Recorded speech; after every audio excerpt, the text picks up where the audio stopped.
Bonjour à tous, nouvelle vidéo aujourd'hui pour vous présenter la fonction d'importation de famille d'objets dans Archline.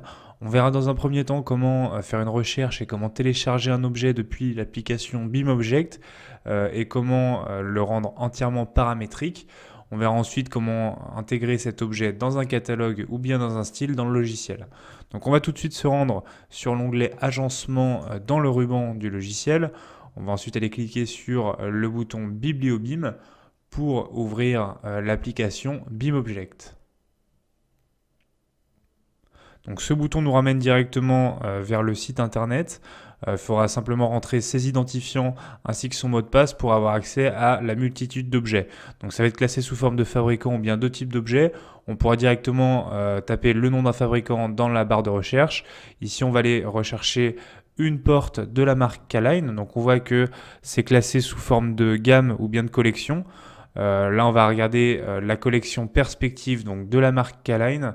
On a simplement à cliquer dessus pour aller regarder déjà la description du produit avec les détails sur les éléments. On voit qu'on a également différents liens vers, par exemple ici, les notices d'installation du produit. Donc, en l'occurrence, cette collection est disponible en deux variantes différentes. Il y aura une variante avec 9 types de portes et une autre variante avec 18 types de portes. Donc on va aller télécharger une de ces deux variantes donc, qui ont été réalisées, on le voit ici, sur le logiciel Revit. Donc une fois qu'on aura téléchargé une de ces variantes, on va déterminer le niveau de détail de la collection et on verra que ça va nous ouvrir automatiquement un nouveau fichier. Donc une fois que la collection est téléchargée, on voit qu'elle s'intègre directement et automatiquement dans l'espace de travail de Archline. Donc on peut voir ici qu'on a une représentation 2D avec vraiment les détails sur chaque porte, sur les menuiseries, les huisseries et le châssis. On voit également sur la représentation 3D que les portes sont disposées sur un mur qui sert de support en fait pour la présentation de la collection. Au-dessus de chaque élément, on a la référence de la porte, donc cette référence nous sera utile lorsqu'on enregistrera la porte dans une collection ou dans un style.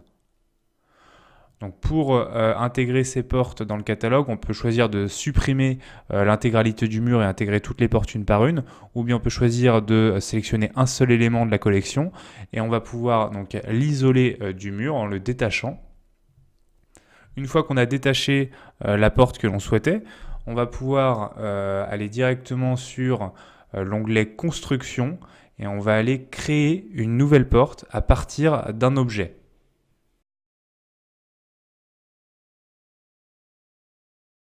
Donc pour créer une nouvelle porte à partir d'un objet, on est directement renvoyé sur la vue axonométrique, on sélectionne l'intégralité de la porte, on fait entrer et ça nous renvoie directement sur une boîte de dialogue dans laquelle on va aller déterminer les côtés de la porte. Donc c'est ici que le mur viendra se découper automatiquement lorsqu'on intégrera la porte à l'intérieur d'un mur.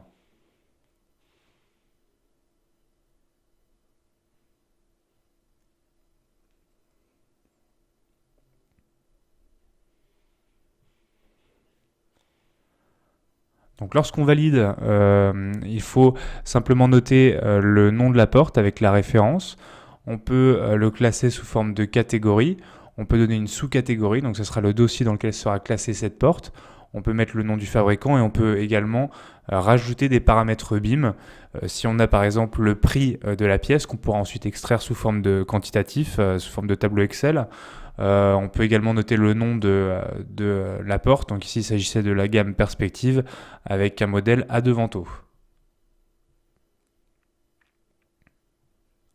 Donc lorsqu'on valide, la porte disparaît automatiquement.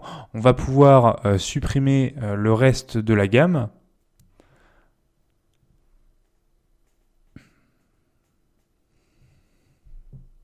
Donc pour voir si la porte a bien été intégrée dans le catalogue, on va simplement construire 4 murs et une dalle pour pouvoir intégrer le modèle donc sur un de ces murs.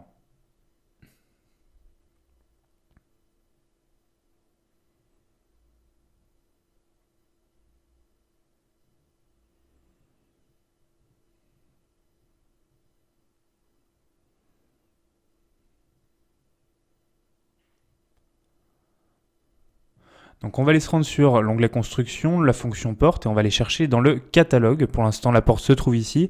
Donc on l'avait classée dans le dossier extérieur, et on voit ici qu'on a le sous-dossier, donc K-Line, dans lequel se trouve la porte perspective qu'on a enregistrée juste avant. Donc on a simplement, avec un glisser-déposer, à positionner la porte ensuite sur un des murs. Donc on donne le sens de l'ouvrant, intérieur ou bien extérieur.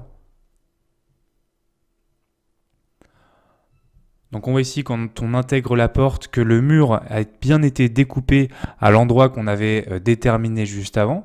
Donc on a la bonne représentation en 3D. Si on revient maintenant sur la vue en plan, on peut sélectionner cet objet étant donné qu'on l'a transformé en objet paramétrique. Il s'agit plus simplement d'un objet IFC, mais d'un vrai objet, d'une vraie fenêtre, donc dans Archline. Et donc lorsqu'on sélectionne les propriétés avancées, on va pouvoir modifier entièrement sa géométrie, rajouter des éléments de détail à cette porte. On va pouvoir modifier également la position de cette porte à l'intérieur du mur, etc.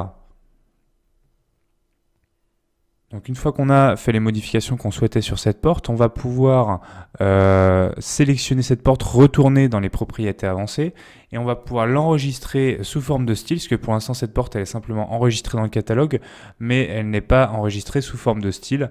Donc on va retaper le nom de la porte dans la liste des styles, on va pouvoir la classer dans un dossier et la porte sera automatiquement intégrée dans la palette des styles, et lorsqu'on fera une nouvelle porte, on aura directement accès dans la palette des styles à gauche de l'écran à ce style de porte.